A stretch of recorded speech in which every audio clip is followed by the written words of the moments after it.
اعوذ باللہ من الشیطان الرجیم بسم اللہ الرحمن الرحیم قال الملأ الذين استكبروا من قومه لنخرجنك يا شعيب والذين آمنوا معك من قريتنا أو لتعودن في ملتنا قال أولو كنا كارهين قد افترينا على الله كذبا إن عدنا في ملتكم بعد إذ نجانا الله منها وما يكون لنا أن نعود فيها إلا أن يشاء الله ربنا وسع ربنا كل شيء علما على الله توكلنا ربنا افتح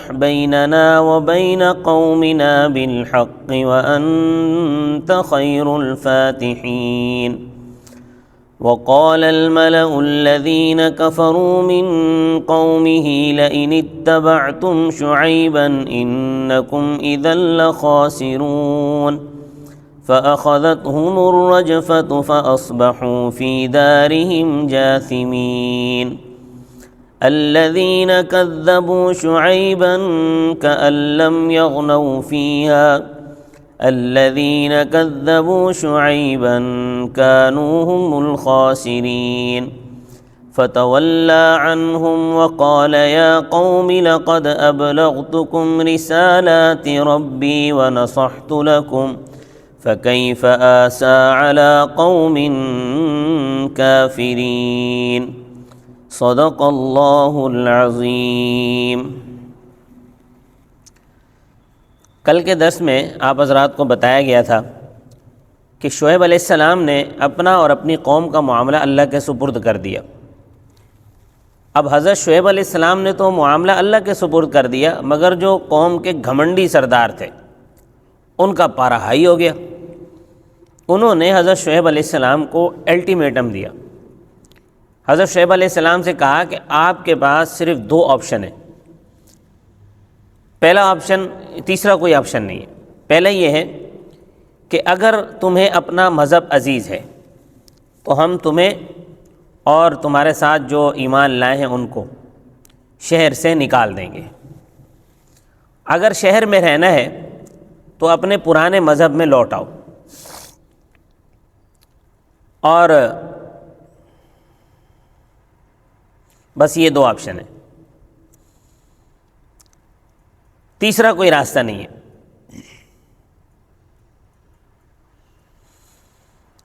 کہ اگر اپنا مذہب عزیز ہے تو شہر سے نکل جاؤ، اگر شہر میں رہنا ہے تو پرانے مذہب میں لوٹ آؤ، بس یہ دو آپشن ہے، تیسرا کوئی نہیں ہے۔ حضرت شعیب علیہ السلام نے جب اپنی قوم کے ان سرداروں کی ان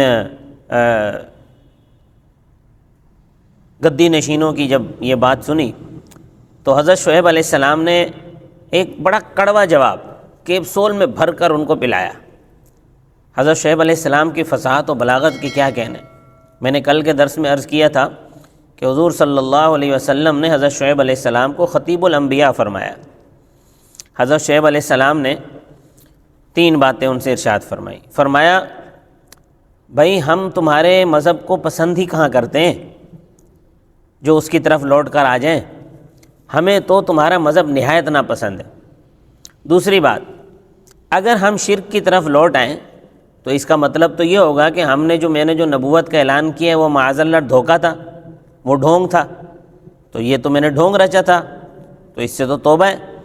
اور تیسری بات یہ ہے کہ بھلا ایسا بھی ہو سکتا ہے کہ کوئی آدمی آگ سے نکل آنے کے بعد دوبارہ آگ میں چھلانگ لگا دے، یہ اقدام تو پاگل بھی نہیں کرتا،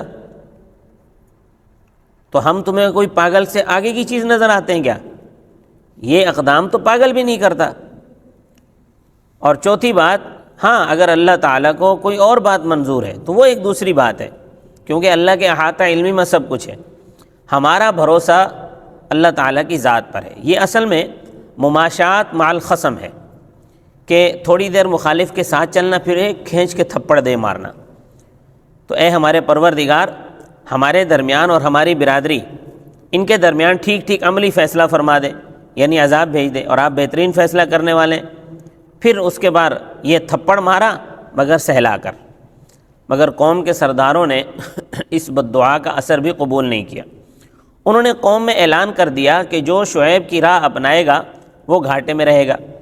اب جب بات اس حد تک پہنچ گئی تو سخت زلزلہ آیا، یہ قوم کے لوگ اپنے گھروں میں اوندھے منہ پڑے رہ گئے اور ایسے تباہ ہوئے کہ گویا گھروں میں وہ کبھی ان گھروں میں بسے ہی نہیں تھے سرے سے۔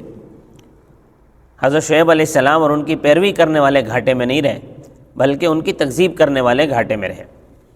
تو فرمایا قال الملأ الذین استکبروا من قومہ، اور ان کی قوم کے گھمنڈی سرداروں نے کہا لنخرجنک یا شعیب والذین آمنوا معک من قریتنا، کہ ہم ضرور نکال باہر کریں گے ہماری بستی سے تجھے اے شعیب اور تیرے ساتھ جو ایمان لائے ہیں ان کو، او لتعودن فی ملتنا، یا تم لوگ ہمارے مذہب میں لوٹ آؤ۔ شعیب علیہ السلام نے جو جوابات دیے، پہلا جواب قال اولو کننا کارہین، کیا اگرچہ ہم تمہارے مذہب کو ناپسند کرتے ہوں، قد افترینا علی اللہ کذبا ان عدنا فی ملتکم بعد اذ نجانا اللہ منہا، قد افترینا علی اللہ کذبا ان عدنا فی ملتکم، بالیقین ہم نے اللہ پر جھوٹ باندھا اگر ہم تمہارے مذہب میں لوٹ گئے، یعنی گویا ہم نے جو نبوت کا اعلان کیا تو پھر تو یہ تو دھوکہ ہوا، یہ تو ہم نے ڈھونگ رچا تھا اگر ہم تمہارے مذہب میں لوٹ آئیں تو۔ یہ دوسری بات۔ تیسری بات فرمائی بعد اذ نجانا اللہ منہا، اس کے بعد کہ ہمیں اللہ نے اس سے نجات بخشی، تو وما یکون لنا ان نعود فیہا، تو یہ کیسے ممکن ہے کہ ہم اس میں لوٹ جائیں، یعنی یہ کیسے ممکن ہو سکتا ہے کہ اللہ نے ہمیں نجات بخشی ہے اور ہم دوبارہ جو ہے وہ آگ کے اندر چلے جائیں۔ الا ان یشاء اللہ، ہمارا پروردگار اللہ چاہے تو اور بات ہے۔ وسع ربنا کل شیء علما، وسع ربنا کل شیء علما، ہر چیز کو ہمارا پروردگار ہر چیز کو اپنے احاطہ علمی میں لیے ہوئے ہے۔ علی اللہ توکلنا، اور ہم اللہ تعالیٰ پر بھروسہ کرتے ہیں۔ اب آگے بد دعا کا ذکر ہے جو حضرت شعیب علیہ السلام نے فرمائی ہے، ربنا افتح بیننا و بین قومنا بالحق، اے ہمارے پروردگار ہمارے درمیان اور ہماری قوم کے درمیان ٹھیک ٹھیک فیصلہ، عملی فیصلہ فرما دیں، وانت خیر الفاتحین، اور آپ بہترین فیصلہ کرنے والے ہیں۔ وقال الملأ الذین کفروا من قومہ، اور ان کی برادری کے منکر اسلام سرداروں نے اعلان کیا، لئن اتبعتم شعیبا انکم اذا لخاسرون، اگر تم نے شعیب کی راہ اپنائی تو تم یقیناً گھاٹے میں رہنے والے ہو۔ الذین کذبوا فاخذتهم الرجفۃ، پس ان کو زلزلے نے آ پکڑا، فاصبحوا فی دارہم جاثمین، چنانچہ وہ اپنے گھروں میں اوندھے منہ پڑے رہ گئے۔ الذین کذبوا شعیبا کأن لم یغنوا فیہا، جن لوگوں نے شعیب علیہ السلام کی تکذیب کی گویا وہ ان گھروں میں بسے ہی نہیں تھے۔ الذین کذبوا شعیبا کانوا هم الخاسرین، اور جن لوگوں نے شعیب علیہ السلام کی تکذیب کی، یہ اللہ پاک نے دوسری بات کہنے کے لیے تمہید بنائی ہے، یہ قرآن کا خاص اسلوب ہے۔ تو جن لوگوں نے شعیب علیہ السلام کی تکذیب کی وہی گھاٹے میں رہنے والے تھے۔ فتولی عنہم وقال یا قوم لقد ابلغتکم رسالات ربی ونصحت لکم، بس شعیب نے ان سے رخ موڑ لیا، منہ موڑ لیا اور کہا میری قوم بخدا واقع یہ ہے کہ میں نے تم کو میرے رب کے پیغامات پہنچا دیے۔ فکیف آسیٰ علی قوم ونصحت لکم، اور میں نے تمہاری خیر خواہی کر لی۔ فکیف آسیٰ علی قوم کافرین، اب میں منکرین اسلام پر افسوس کیوں کروں۔ صدق اللہ العظیم۔ سبسکرائب